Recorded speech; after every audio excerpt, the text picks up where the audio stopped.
বর্তমান সময়ে ইহুদি খ্রিস্টান যারা, এরা কি সবাই ঈমান এনেছে? বাবা, এনেছে কি না? তো এই আয়াত থেকে প্রমাণ হচ্ছে তারা যখন ঈমান আনেনি, তার মানে নবী ঈসা মৃত্যুবরণ করেননি। সুবহানাল্লাহ বলেন। এটা আমি এতটা গুছিয়ে আপনাদেরকে এই জন্যই বললাম, এর উপরে আমাদেরকে দৃঢ়তার সঙ্গে দাঁড়িয়ে থাকা আমাদের ঈমান, এটা যেন মনে থাকে। এর বিপরীত মত গ্রহণ করলে ঈমান নষ্ট হবে। তাহলে আমি একটা আয়াত আর একটা হাদিস থেকে আপনাদেরকে বোঝাতে চাইলাম যে কোরআন এসছে হেদায়েতের আলো নিয়ে, বেঈমানরা ঈমান গ্রহণ করবে এই বার্তা কোরআনে দেয়া আছে। রাসূলের জমানা থেকে আমরা দেখে আসছি, ওই জমানার ইহুদি খ্রিস্টান কাফের মুশরিক, তারকা পূজক, সূর্য পূজক, পাথর পূজক, তারা ঈমান এনেছে। সুবহানাল্লাহ বলেন। এমনকি রাসূলুল্লাহর জীবনের শেষ মুহূর্তে দেখা গেছে মক্কা, মদিনা, হেজাজ এই জায়গাগুলোতে ইসলাম ছাড়া ভিন্ন কোন ধর্মের লোক আর ছিল না। আলহামদুলিল্লাহ, রাসূলের চেষ্টার পিরিয়ড মাত্র 23 বছর। ক বছর?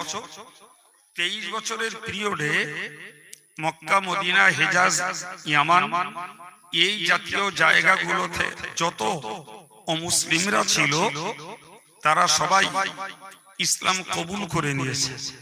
আলহামদুলিল্লাহ। এবং সেই ধারাবাহিকতা আজ অবধি চলছে। এখনো আমেরিকা, ইউরোপের, আফ্রিকার বিভিন্ন প্রভিন্সের মানুষেরা তারা ঈমান আনছে। সুবহানাল্লাহ। তো ঈমান আনার এই ধারাবাহিকতা চলতে থাকবে এবং কিয়ামতের পূর্বে সকল ইহুদি খ্রিস্টানরা যেমন ঈমান আনবে, তেমন গোটা পৃথিবীর পাকা কাঁচা কোনো বাড়ি থাকবে না যে ঘরে ঈমান পৌঁছাবে না। সুবহানাল্লাহ। প্রিয় ভাইরা আমার, কিন্তু এর পরেরটা মনে রাখতে হবে। পরেরটা হলো ঈমানদার হবে। ঈমানদার হবে, কিন্তু যে কোরআন বেঈমানদের জন্য ঈমানের দাওয়াত দিয়েছে, সেই কোরআন ঈমানদারদের জন্য আমলের দাওয়াত দিয়েছে। কি বলেছে বাবু? কি বললাম বলেন? যে কোরআনে বেঈমানদেরকে ঈমানের দাওয়াত দিয়েছে, সেই কোরআন ঈমানওয়ালাদেরকে আমলের দাওয়াত দিয়েছে। কথাটা মনে থাকবে। একটা আয়াত বুঝুন। আল্লাহ বলছেন, ইয়া আইয়ুহাল্লাযীনা আমানু আমিনু। এর বাংলা মানেটা বোঝার জন্য আমি একটা উদাহরণ দিচ্ছি। ধরে নিন একটা ছেলের নাম কালিমুল্লাহ। তো আমি তাকে কালিমুল্লাহ বলে ডাকলাম, ডেকে বললাম, কালিমুল্লাহ তোমার নাম কি? আচ্ছা, এই কথাটা কি অযৌক্তিক মতন নয়? কথা বলে আমি চেল্লা বেল্লা চড়া কড়া কথা বলবো না। আপনাদের ভালো চিনি আমি, আর আপনারাও আমারে ভালো চেনেন। এই টুকটুক করে গল্প করছি, ব্রেনটাকে কালচার করুন। আমি কালিমুল্লাহ নামীয় একটা ছেলেকে ডেকে তাকে বললাম যে কালিমুল্লাহ তোমার নাম কি? যে কোনো জ্ঞানী মানুষ শুনলে হাসবেন আর বলবেন যে ওর নাম কালিমুল্লাহ, আপনি জেনেই তো কালিমুল্লাহ বলে ডেকেছেন, ফের কালিমুল্লাহ তোমার নাম কি এ কথা বলার কোনো যুক্তি আছে? আছে কি বাবা? আমার আল্লাহ কোরআনে বলছেন, হে ঈমানদারেরা। আবার বলছি, আল্লাহ বললেন, হে ঈমানদারেরা, তোমরা ঈমান আনো। এই কথাটা বুঝুন, আমার উদাহরণটা বুঝুন আর কোরআনের আয়াতের এই মানেটা বুঝুন। আমি বললাম কালিমুল্লাহ তোমার নাম কি? আর আল্লাহ কোরআনে বলছেন হে ঈমানদারেরা ঈমান আনো। তো এরা যদি ঈমান না আনবে তাহলে ঈমানদার বলে আল্লাহ ডাকলেন কেন? কথা বলেন, এরা যদি ঈমান না আনবে তাহলে ঈমানদার বলে ডাকলেন কেন? আর ঈমানদার বলে যখন ডেকেছেন তাহলে ফের আল্লাহ ঈমান আনতে বলছেন কেন? কি গো, ব্যাপারটা একটু মারপেচ আছে না নাই? বলেন বলেন। মুফাসসিররা এই আয়াতের মারপেচ কাটাবার জন্য বললেন দাউমু আলা তাকওয়া। বাংলা মানে হলো ওই নতুন করে ঈমান আনতে বলার মানে হলো হে ঈমানদারেরা তোমরা ঈমান যখন নিয়ে এসেছো মৃত্যু পর্যন্ত তুমি ঈমানের উপরে তাকওয়ার উপরে অবস্থান করো। সুবহানাল্লাহ। তাহলে ঈমানদারকে ঈমানদার বলে ডেকেছেন ওটা ঠিক, কিন্তু পরে যেটা ঈমান আনতে বলেছেন এটার মানে হলো কি তুমি মরণ পর্যন্ত, বলেন কি বলেছি, ঈমান তাকওয়ার উপরে ঈমানের উপরে কি করো, বলে প্রতিষ্ঠিত থাকো। ঈমান এনেছো ঠিক আছে, বাকি জীবনটা ঈমানের উপরে দৃঢ় হও, বাকি জীবনটা ঈমানের উপরে অটল অবিচল থাকো। কথা বোঝাতে পারলাম ভাই?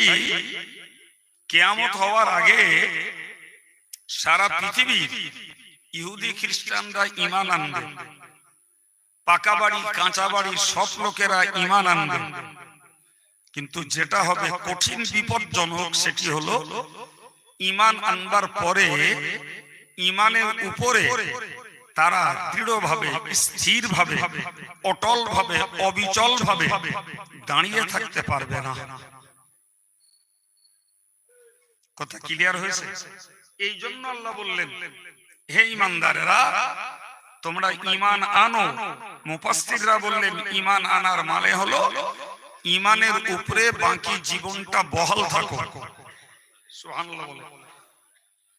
ভাই হামদি তামদি করে সারা পৃথিবীর ওয়াজ নসিহত শোনার আগে বাড়ির ওয়াজ নসিহত একটু শুনি।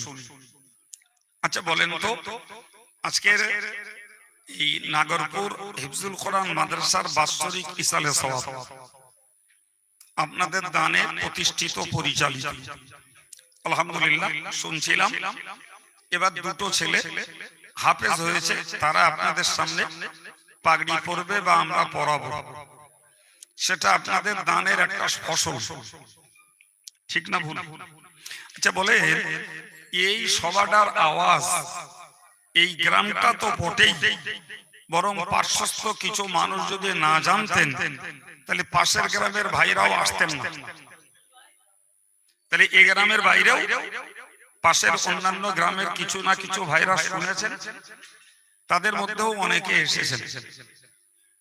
আচ্ছা আপনাদের কি মনে হয় যে এই গ্রামের কলেমার ভাই বোন যারা তারা সবাই কি আজকের এই মাদ্রাসার বাৎসরিক উন্নয়নের ইসালে সাহেবের বক্তাদের আলোচনা সবাই শুনছে বলে মনে হয়? তাহলে সারা পৃথিবীর খবর পরে থাক, বাড়ির খবরটা নিয়ে দেখছি যে আমাদের ঘরের সদস্য তারাই ঈমানের উপরে সবাই ঠিকঠাক দাঁড়িয়ে নেই। আমার কথাটা ভুল না ঠিক ওইটা একটু আগে বলুন আপনার। তাহলে আমার ঘরের ছেলে আমার ঘরের মেয়ে তারাই ঈমানদার কলেমার ভাই বোন তারা, অথচ তারা কলেমার বৈশিষ্ট্য কলেমার চরিত্র কলেমার চাহিদার উপরে তারা নিজেরা ঠিক নেই। আর ঠিক থাকার জন্য যে মনটা লাগে সেই মনটার জন্য একটা জ্ঞান চর্চা করতে হয়। এই মজলিসটা সেই জ্ঞান চর্চার একটা মজলিস, অথচ মুসলিম ঘরের প্রচুর অ্যাডাল্ট ছেলেরা আর মেয়েরা তারা এই সুবর্ণ সুযোগ আর কেন্দ্রটাকে বাদ দিয়ে তারা এই সময়টাও সম্পূর্ণ একটা স্বাধীন চেতা মন নিয়ে মজলিসের বাইরে তাদের কাজে তারা ব্যস্ত। ঠিক না ভুল? আচ্ছা, এই একই চিত্র সর্বত্র, একই চিত্র সর্বত্র, তাহলে ছবির মতো দেখছি ভাই। ইহুদি খ্রিস্টানরা ইমানের উপরে দাঁড়িয়ে থাকবে এটা পরের স্বপ্ন। মুসলমান ঘরের ছেলেরা মুসলমান পরিচয় দিয়ে তারা ইমানের উপরে দাঁড়িয়ে থাকতে আজকে যেন অনিচ্ছুক।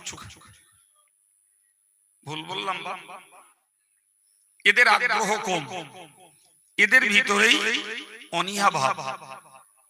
তাহলে যত দিন যাবে মসজিদ বেড়েছে, মাদ্রাসা বেড়েছে, টুপিওয়ালা বেড়েছে, আলেম হাফেজ বেড়েছে, শিক্ষার হার বেড়েছে, একটাকেও আমি অস্বীকার করব না, কিন্তু মনে রাখতে হবে জি এই মোরালিটি যাকে বলা হয় ন্যায় নিষ্ঠা, ন্যায় নিষ্ঠা, এই নীতির মানুষ এবং নিষ্কলুষ চরিত্রের মানুষের সংখ্যা দিন গেলে কমবে। বিশ্বাস হয়? বিশ্বাস হয়?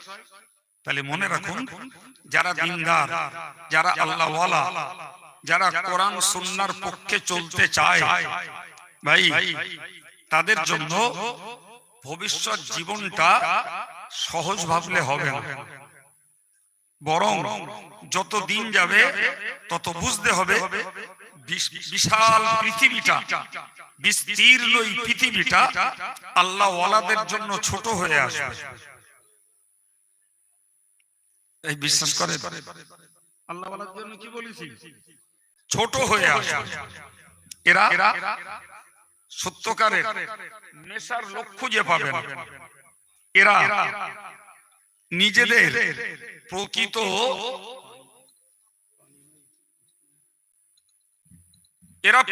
পক্ষে দিনের কথা, তাকওয়ার কথা, আল্লাহ ওয়ালা হওয়ার কথা মানুষকে এরা বলতে পারবে না, বরং নিজেরটা নিজে কি করে বাঁচাবে সেই চিন্তায় এদের মাথা বিগড়ে যাবে।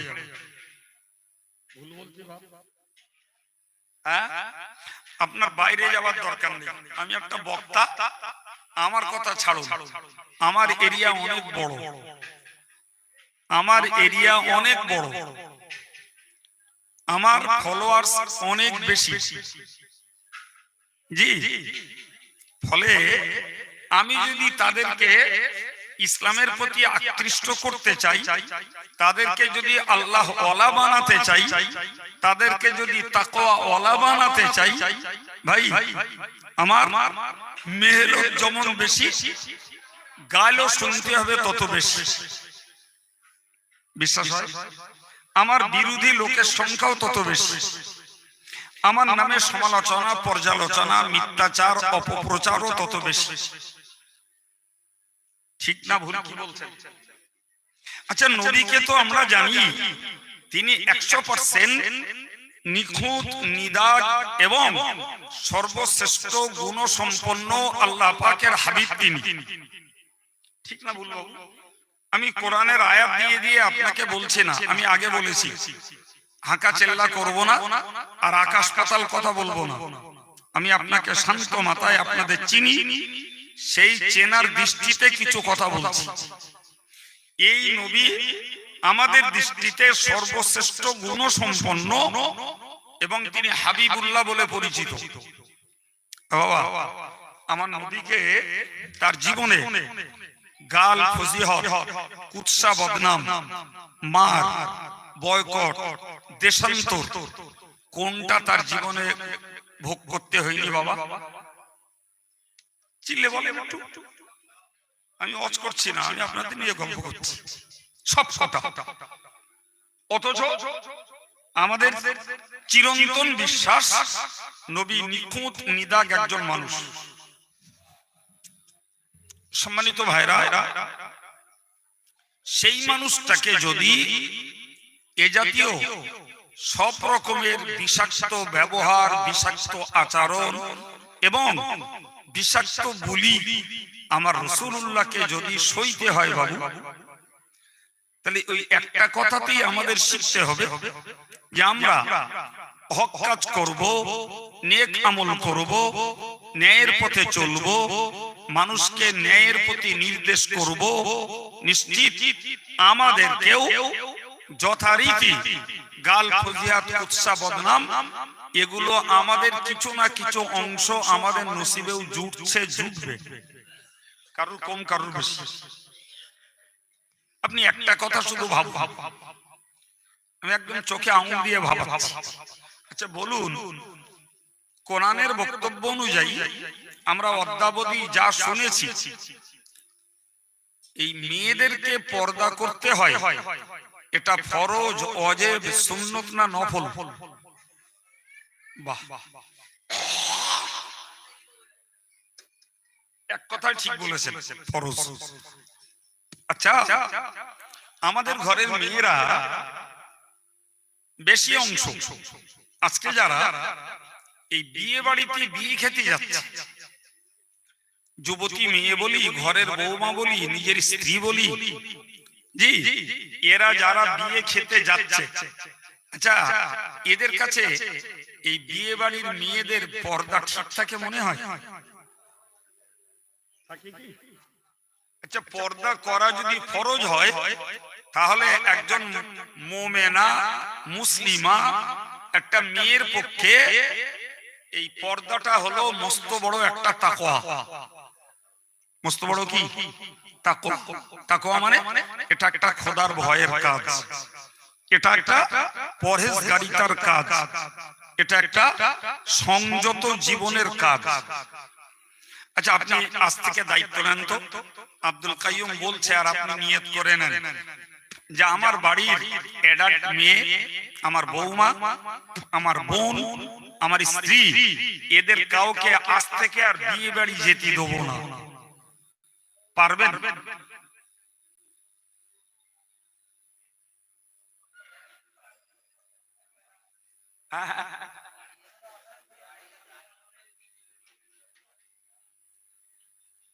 কতগুলো কথা উঠে এলো, ঝামেলা, অশান্তি।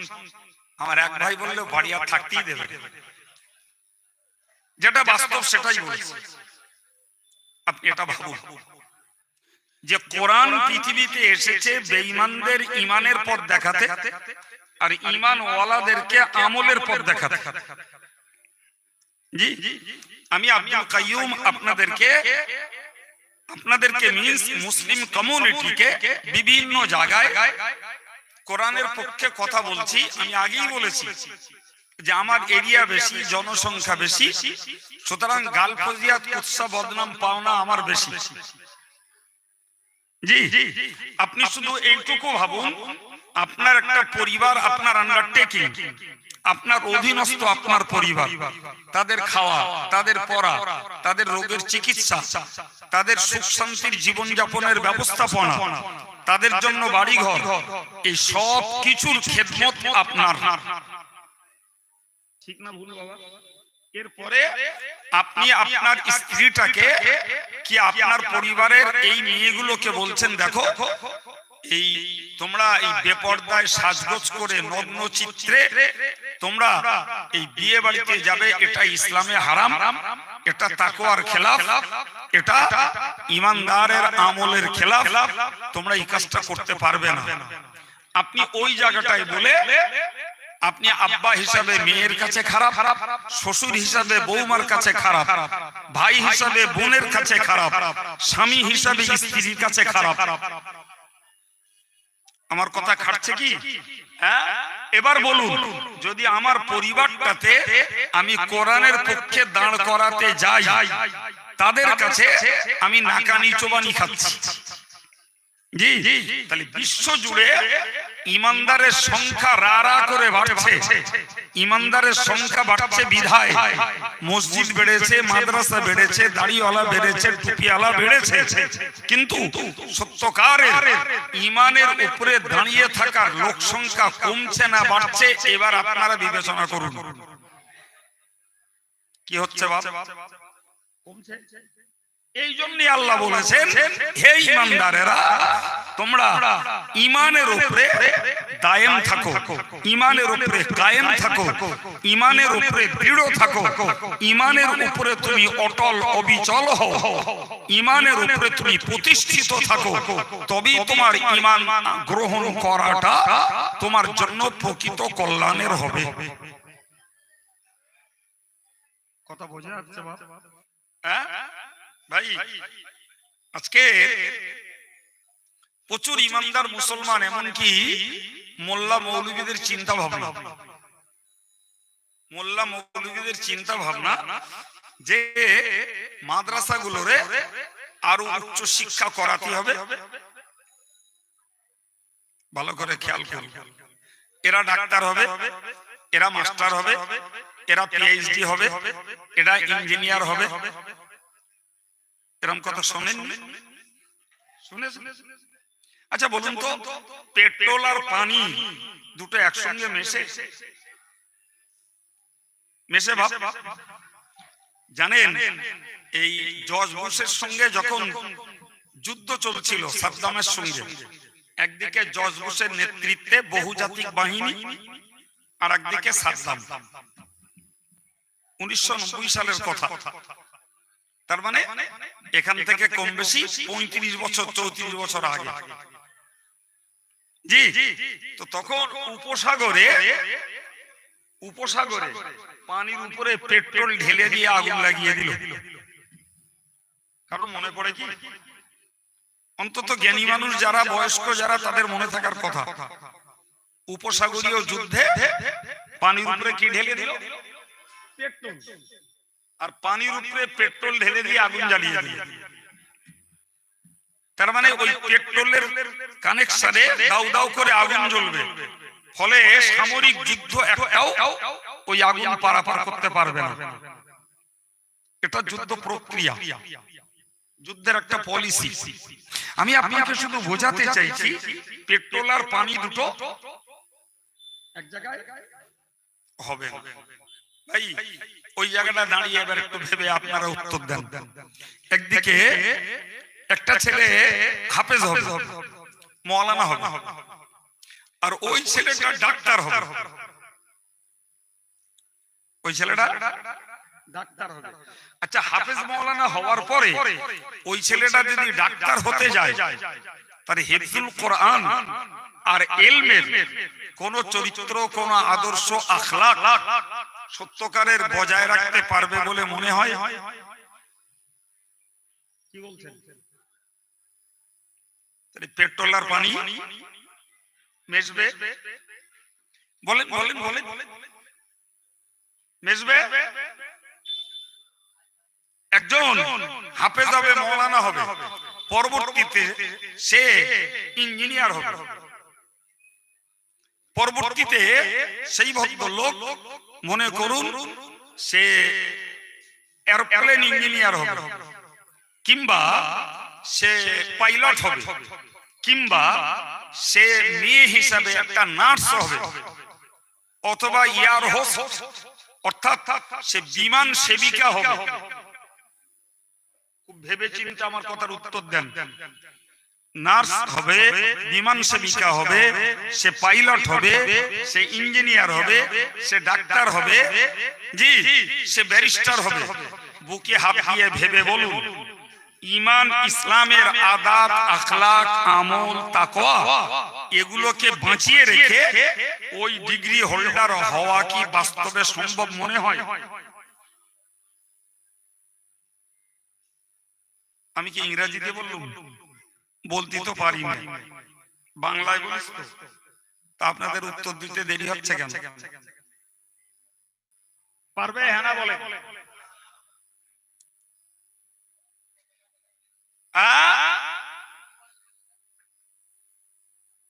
সব দিকে বজায় রাখা যাবে না।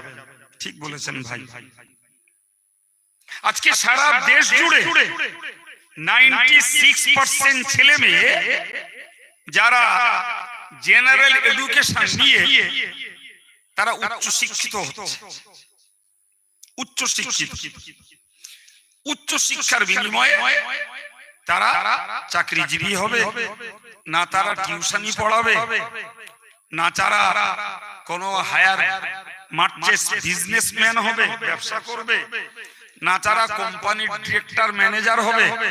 এক কথায় দুনিয়ার লেখাপড়ার বিনিময়ে পার্থিব জীবনের অর্থ করি টাকা রোজগারের কোনো না কোনো একটা পথ তাকে ধরতে হবে। ঠিক না ভুল বাবু? এটাই হচ্ছে সাধারণ শিক্ষার বাস্তব ফল। খুব ভালো করে খেয়াল করুন। কটা বলেছি? শতকরা কজন বললাম? 96 জন। 4টে ছেলে কিংবা মেয়ে 100 জনের মধ্যে 4 জন মাদ্রাসায় পড়ছে। কোথায় পড়ছে? মাদ্রাসায় পড়ছে। 100টার ভিতরে 4টা।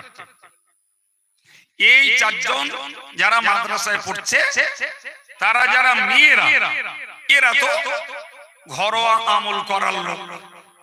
এরা ইমামতি করতে পারবে না, এরা আজান দিতে পারবে না, এরা ওয়াজ নসিহত করতে পারবে না। পারবে কি বা? না। তাহলে ওরা নিজেরা আমল করবে, নিজের পরিবার, নিজের শাশুড়ি, নিজের যা, নিজের বাচ্চা, এইগুলোকে চেষ্টা করে তারা ধর্মপথে দাঁড় করাতে পারে। ঠিক না ভুল? যে আর ছেলে যারা পড়াশোনা করছে, এরা কেউ মুয়াজ্জিনি করবে, কেউ ইমামতি করবে, কেউ তাকবীর লেখার কাজ নেবে, কেউ ওয়াজ নসিহতের কাজ নেবে, কেউ শিক্ষকতা করবে। জি, এই হচ্ছে পুরুষ মহলের হাফেজ মাওলানাদের সাধারণ কাজ। ভুল বলছি মনে হচ্ছে? বলেন। হ্যাঁ ঠিক বলছি ভাই। এই কজন পেয়েছি এতে? 4 জনের মধ্যে মেয়েরা আছে, ওদেরটা তো বাদ দিলাম আগে। তাহলে বলতে পারা যায় বড় জন 2.5 জন, 2.5টে আর 1.5টা। কটা বলেছি? 2.5টে আর 1.5টা। আচ্ছা ভাই, এরপরে এই হাফেজ মাওলানা যারা হবে, এরা এই জেনারেল শিক্ষায় ঢুকে পড়বে।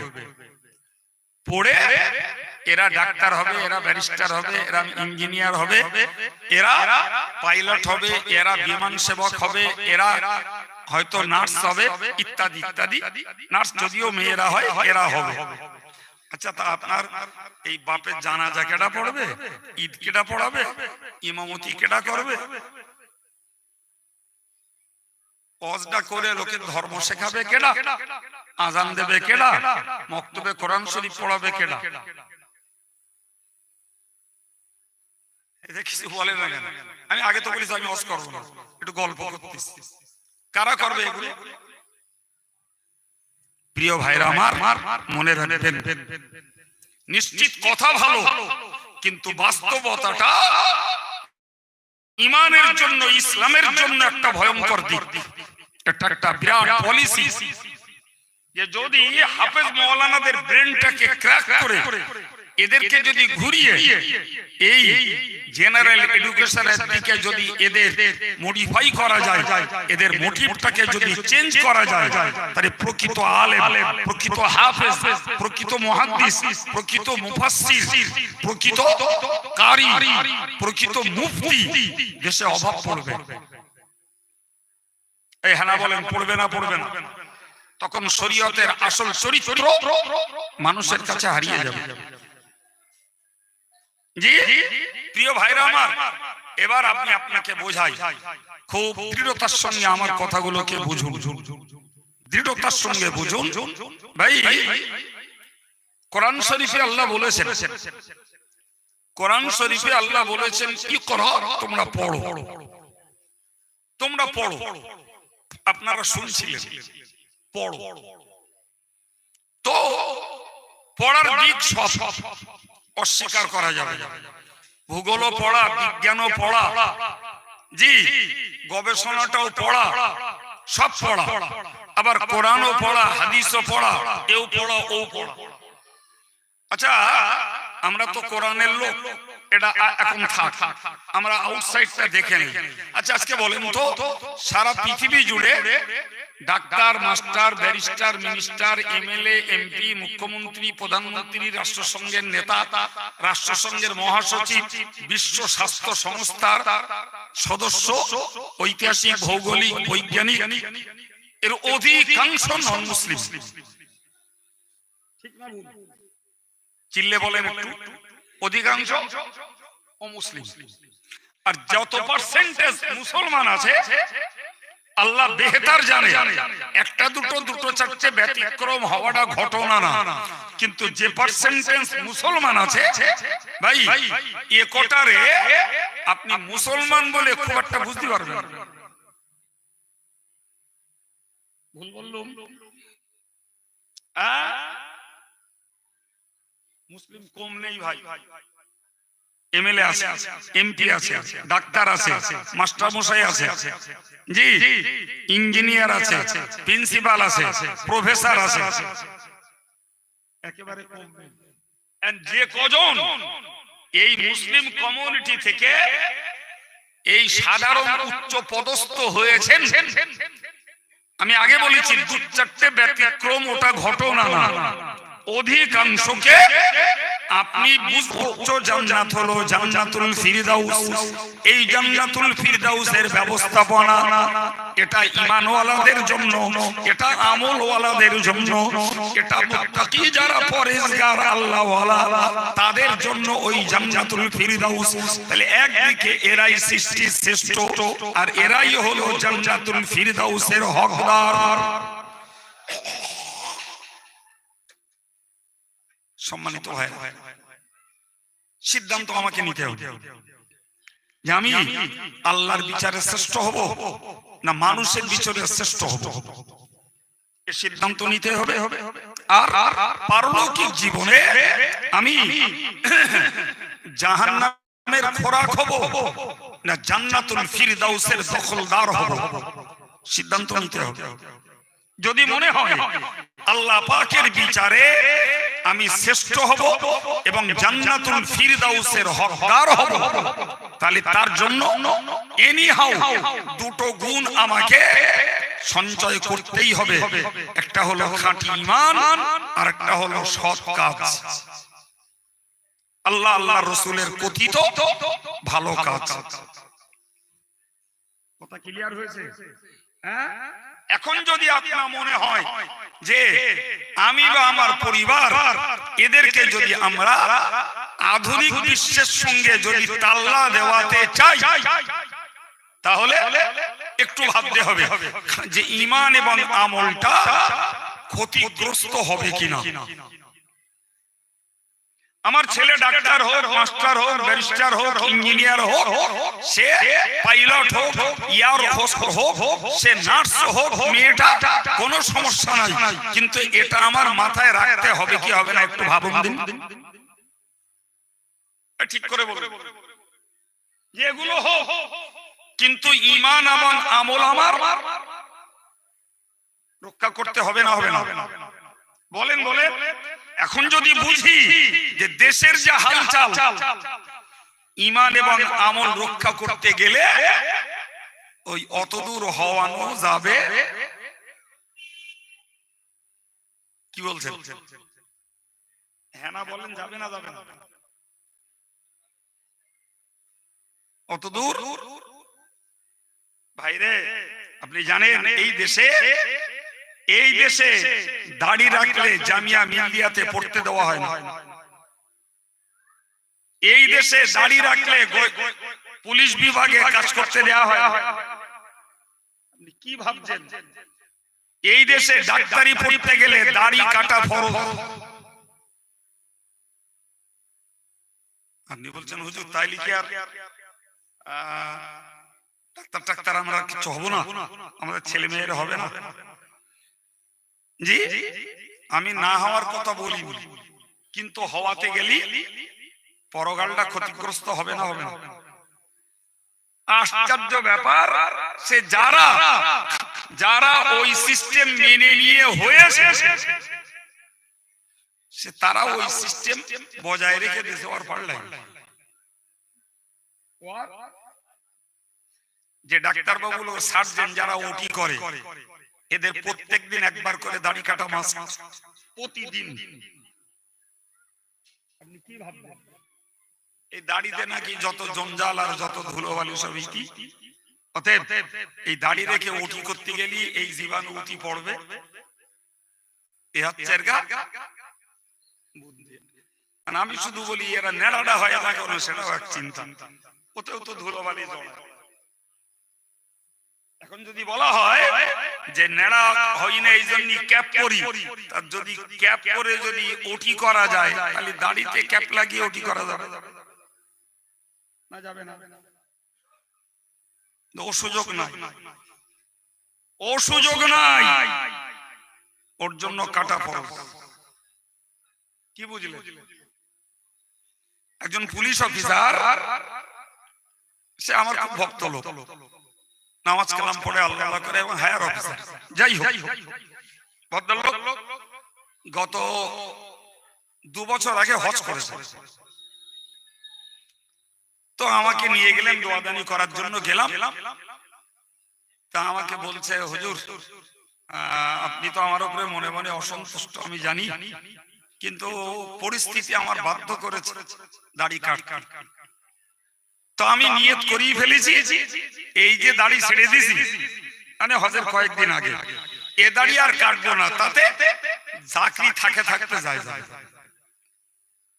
তো মাশাআল্লাহ দাড়ি হজ করে এলো, দাড়ি বেশ বড় হয়েছে। জি, তারপরে একদিন নিয়ে গেলেন, গেলাম। তাহলে কি খবর? তো বললে আমার হায়ার অফিসার একটা কি বলে শোকজ নোটিশ ধরিয়েছে। কি ধরিয়েছে? শোকজ নোটিশ, তার মানে দাড়ি কাটতে হবে। তা আমি তার কোনো জবাব দেইনি। ফের এখনো যাচ্ছি। জি, তো ওদের নিয়ম আছে নাকি 3টে শোকজ নোটিশ ধরালে যদি কেউ ভাইলেট করে তার চাকরি ডিসচার্জ হয়ে যাবে। তাহলে কি করবে? বুঝে না হুজুর, কথা যখন আপনার দিছি আর আল্লাহর কাবায় যেয়ে বলে এসেছি চাকরি যায় যাবে, দাড়ি তার হাত দিচ্ছি। তো সে মাশাআল্লাহ এখনো কাটিওনি, চাকরিও এখনো যায়নি, এখনো। এই শক্ত মনটা তো কজন আর বলেন, শক্ত মন কজন? জি প্রিয় ভাইরা আমার, তো আমি আপনাকে বোঝাতে বোঝাতে এই জায়গাটায় এসেছি। এরপরে আপনাকে পাল্টা কথাটা শোনাই। আমার আল্লাহ কোরআন শরীফে জানিয়েছেন, ইন্নাল্লাযীনা কাফারু মিন আহলিল কিতাবি ওয়াল মুশরিকিনা ফী নারি জাহান্নামা খালিদিনা ফিহা উলাইকা হুমুশ শাররুল বারিয়া।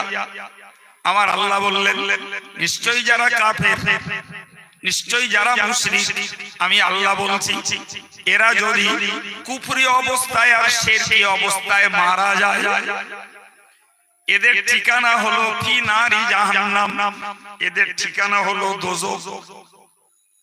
কোথায়? এবার একটু ছাড়িয়ে অঙ্কটা বোঝেন।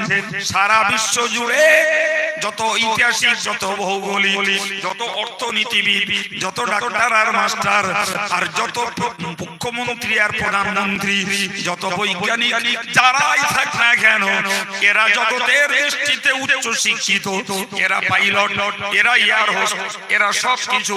আমার বক্তব্য, এদের কাছে ঈমান নাই, এরা মরলে যাবে কোথায়? একটু তাড়াতাড়ি সবাই মিলে, শিক্ষার কম আছে, 60 বছরের দাদাগিরি কম আছে, বড় পদ কম আছে, ঈমান আরাম মরার জন্য কোথায় যাবে? আমার আল্লাহ আবার বললেন, খালিদিনা ফিহা, ওরা শুধু জাহান্নামে যাবে না, বরং ওই জাহান্নামে তারা চিরকাল থাকবে। ওই জাহান্নামে চিরকাল থাকবে। শুধু ওই নয়, 3 নম্বরে আল্লাহ বললেন উলাইকা হুম শাররুল বারিয়া, নিশ্চয়ই তারাই হলো সৃষ্টির ভিতরে সবথেকে নিকৃষ্ট। এই বিচার কার? সবাই মিলে বলেন। তাহলে বিরাট শিক্ষিত, বিরাট বড় পদ, ইমানের অভাব, যাবে জাহান্নামে, থাকবে চিরকাল। আর এরাই হলো সৃষ্টির ভিতরে নিকৃষ্ট। ও ভাইরা আমার, এটাই হলো আধুনিক বিশ্বের ফলাফল। এখন ওইটাকে যদি একটু নরমালে আমরা ভাবি, ইমানদার আলহামদুলিল্লাহ ইমান আছে। এখন ওই লোকটা আধুনিক বিশ্বের সঙ্গে মিলতে যে আর মিশতে যে, ওই লোকটা আমল হারিয়ে ফেলেছে, তাকওয়া হারিয়ে ফেলেছে, ওই লোকটা পরহেজগারিতা হারিয়ে ফেলে জীবনটা কাটিয়েছে। এই লোকটার জন্য জাহান্নাম। তবে কাফেররা থাকবে চিরকাল, আর এই লোকগুলো থাকবে কিছুকাল। কিছুকাল মানে কয়েক কোটি কোটি বৎসর।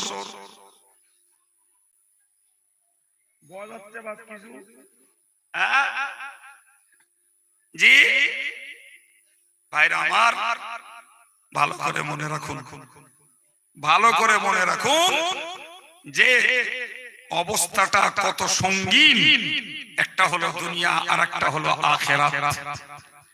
জি ভাই, আমার বক্তব্য আপনি হয়তো আমার বক্তব্য শুনে বুঝবেন, হুজুর তাহলে আপনি যা বললেন তাতে তো আমাদের ঘরের ছেলেদের, আমাদের ঘরের মেয়েদের উচ্চ শিক্ষায় শিক্ষিত করা তো খুবই দুষ্কর, খুবই কঠিন।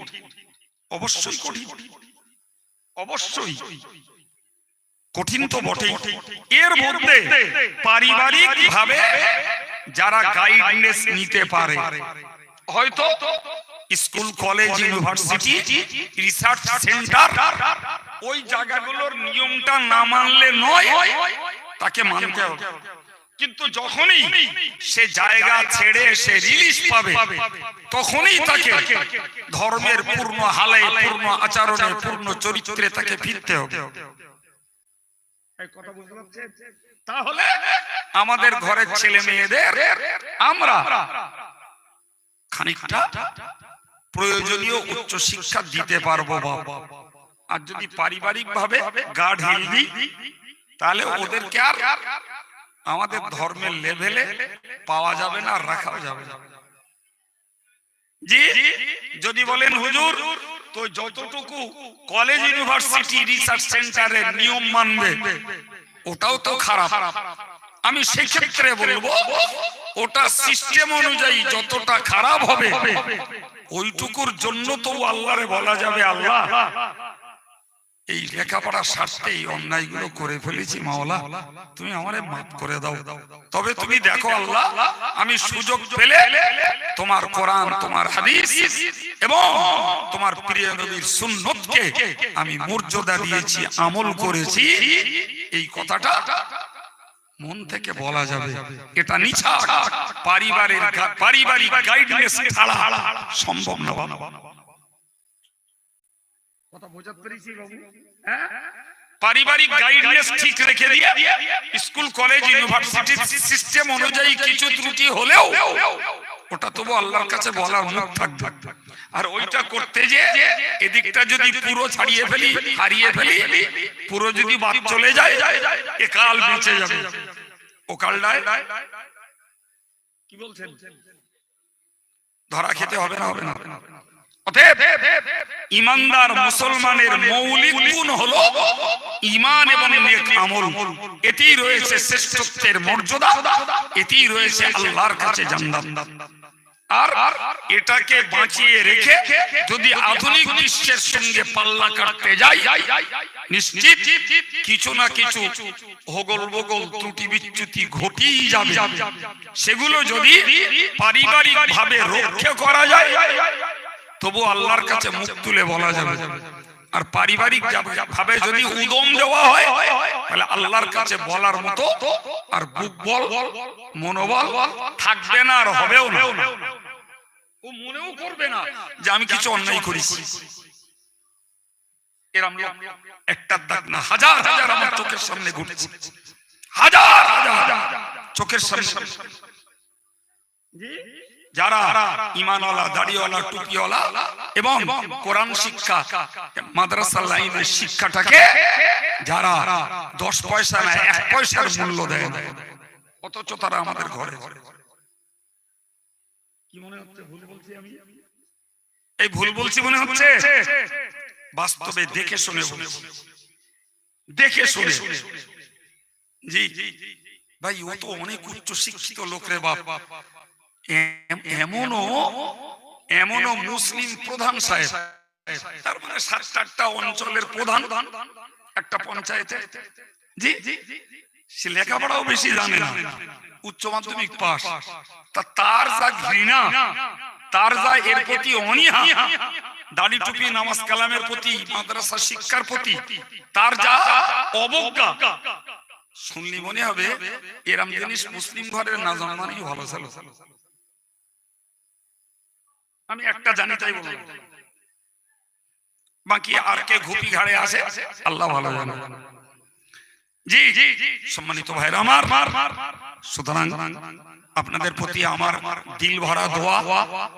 এখানকার জায়গা মানুষ খুব চিনি আমি, যারা ঈমান আমলের প্রতি যথেষ্ট আগ্রহী, আল্লাহ আরো উন্নতি দেন এবং দুনিয়ার কটা দিন মান অপমান লজ্জা ঘৃণা সহ্য করে যদি আল্লাহ পার করিয়ে দেন, যদি পরকালটা আল্লাহর কাছে যদি শ্রেষ্ঠ আর জান্নাতুল ফিরদাউসের হকদার হওয়া যায়, এটাই মনে হয় অনন্তকালের পরকালের দিকে তাকালে বুদ্ধিমানের সিদ্ধান্ত হবে।